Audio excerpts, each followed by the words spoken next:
Bismillahirrahmanirrahim. Assalamualaikum warahmatullahi wabarakatuh. Perkenalkan, nama saya Nurmita, NIM A1C2190081. Saya merupakan salah satu mahasiswi dari Universitas Megarizky Makassar, jurusan S1 Ilmu Keperawatan, yang dilakukan secara virtual yang berjudul Perilaku Hidup Bersih dan Sehat atau PHBS. Tujuan saya melakukan penyuluhan tentang perilaku hidup bersih dan sehat agar masyarakat tahu apa yang dimaksud dengan perilaku hidup bersih dan sehat dan tahu bagaimana pentingnya menerapkan perilaku hidup bersih dan sehat dalam kehidupan sehari-hari. Adapun hal-hal yang saya sampaikan dalam penyuluhan ini yaitu yang pertama, pengertian dari PHBS, manfaat, tujuan, indikator, dan jenis-jenis dari perilaku hidup bersih dan sehat atau PHBS. Pengertian dari PHBS atau perilaku hidup bersih dan sehat adalah bentuk perwujudan orientasi hidup sehat. Pengertian dari PHBS atau perilaku hidup bersih dan sehat adalah bentuk perwujudan orientasi hidup sehat dalam budaya perorangan, keluarga, masyarakat yang bertujuan untuk meningkatkan, memelihara, dan melindungi kesehatannya baik secara fisik, mental, spiritual, maupun sosial.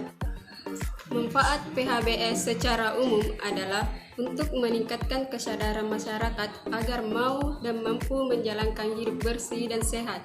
Hal tersebut menjadi penting untuk dilakukan agar masyarakat sadar dan dapat mencegah serta mengantisipasi atau menanggulangi masalah-masalah kesehatan yang mungkin muncul. Selain itu, dengan menerapkan dan mempraktikkan PHBS, diharapkan masyarakat mampu menciptakan lingkungan yang sehat sehingga dapat meningkatkan kualitas hidup. Perilaku hidup bersih dan sehat bertujuan memberikan pengalaman belajar atau menciptakan suatu kondisi bagi perorangan, kelompok, keluarga, dan membuka jalur komunikasi, informasi, dan edukasi untuk meningkatkan pengetahuan, sikap, serta perilaku hidup bersih dan sehat bertujuan untuk memberikan pengalaman belajar atau menciptakan suatu kondisi bagi perorangan, kelompok, keluarga dengan membuka jalur komunikasi, informasi, dan edukasi untuk meningkatkan pengetahuan sikap serta perilaku sehingga masyarakat sadar, mau dan mampu mempraktikkan hidup bersih dan sehat. Untuk meningkatkan pengetahuan sikap serta perilaku sehingga masyarakat sadar dan mampu mempraktikkan perilaku hidup bersih dan sehat. Melalui PHBS, diharapkan masyarakat dapat mengenali dan mengatasi masalah sendiri dan dapat menerapkan cara-cara hidup bersih dan sehat dan menjaga, memelihara, dan meningkatkan kesehatannya. Melalui PHBS, diharapkan masyarakat dapat mengenali dan mengatasi masalah sendiri dan dapat memelihara.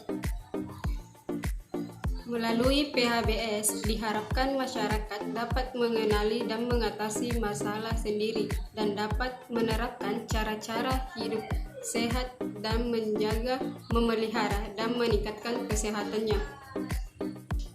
Indikator PHBS yang pertama, persalinan ditolong oleh tenaga kesehatan.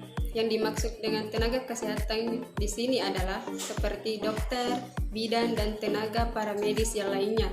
Hal ini dikarenakan masih ada kelompok masyarakat yang mengandalkan tenaga non-medis untuk membantu persalinan seperti dukun bayi. Selain tidak aman dan penanganannya yang tidak steril, penanganan oleh dukun bayi ini pun dikhawatirkan berisiko bagi orang yang melakukan persalinan. Yang kedua adalah memberikan bayi ASI eksklusif. Seorang ibu perlu memberikan ASI eksklusif pada bayi, yaitu pemberian ASI tanpa minuman dan makanan tambahan lainnya sejak lahir sampai usia 6 bulan. Yang ketiga, menimbang bayi dan anak sampai dengan usia 6 tahun secara rutin setiap bulan. Yang keempat, menggunakan air bersih. Dan yang kelima, mencuci tangan pakai sabun atau CTPS yang benar. Yang kelima, cuci tangan pakai sabun atau CTPS yang benar. Mencuci tangan dengan air mengalir dan memakai.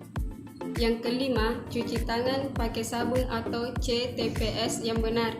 Mencuci tangan dengan air mengalir dan memakai sabun dapat menghilangkan berbagai macam kuman dan kotoran yang menempel di tangan sehingga tangan bersih dan terbebas dari kuman. Yang keenam adalah menggunakan jamban sehat. Jamban adalah suatu ruangan yang mempunyai fasilitas pembuangan kotoran manusia yang terdiri atas tempat jongkok atau duduk dengan leher angsa atau tanpa leher angsa yang dilengkapi dengan unit penampungan kotoran dengan air untuk membersihkannya. Ada beberapa syarat untuk jamban yang sehat, yaitu: pertama, tidak mencemari sumber air minum. Yang kedua, tidak berbau. Yang ketiga, tidak dapat dijamah oleh hewan seperti serangga dan tikus. Yang keempat, tidak mencemari tanah dan sekitarnya. Yang kelima, mudah dibersihkan dan aman digunakan. Yang keenam, dilengkapi juga dengan dinding dan atap pelindung, penerangan, dan ventilasi udara yang cukup. Yang ketujuh, lantai kedap air, tersedia air, sabun, dan alat pembersih yang memadai. Yang ketujuh adalah memberantas jentik nyamuk di rumah sekali seminggu secara rutin. Yang ketujuh, memberantas jentik nyamuk di rumah sekali seminggu secara rutin. Lakukan pemeriksaan jentik berkala atau PJP di lingkungan rumah tangga. PJP adalah pemeriksaan tempat perkembangan nyamuk yang ada di dalam rumah seperti di bak mandi, di WC, di vas bunga, tatanan kulkas, talang air, dan media penyimpanan lainnya yang menampung air. Selain itu, untuk menghindari penyakit demam berdarah atau DBD, kita dapat menerapkan 3M, yaitu M yang pertama, menguras tempat penampungan air. Yang kedua, menutup tempat penampungan air. Yang ketiga, menguras barang bekas. Yang kedelapan, makan makanan yang sehat dan bergizi.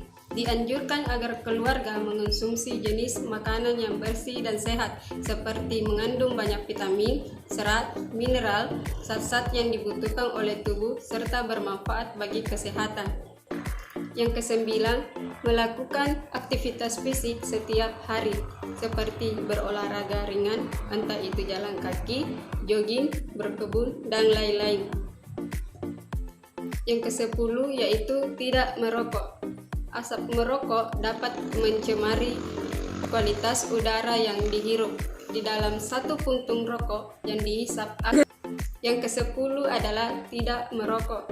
Asap merokok dapat mencemari kualitas udara yang dihirup. Di dalam satu puntung rokok yang dihisap akan dikeluarkan lebih dari 40.000 bahan kimia yang berbahaya, di antaranya ada nikotin, tar, dan karbon monoksida. Baik, dari 10 indikator perilaku hidup bersih dan sehat tadi, perlu diingat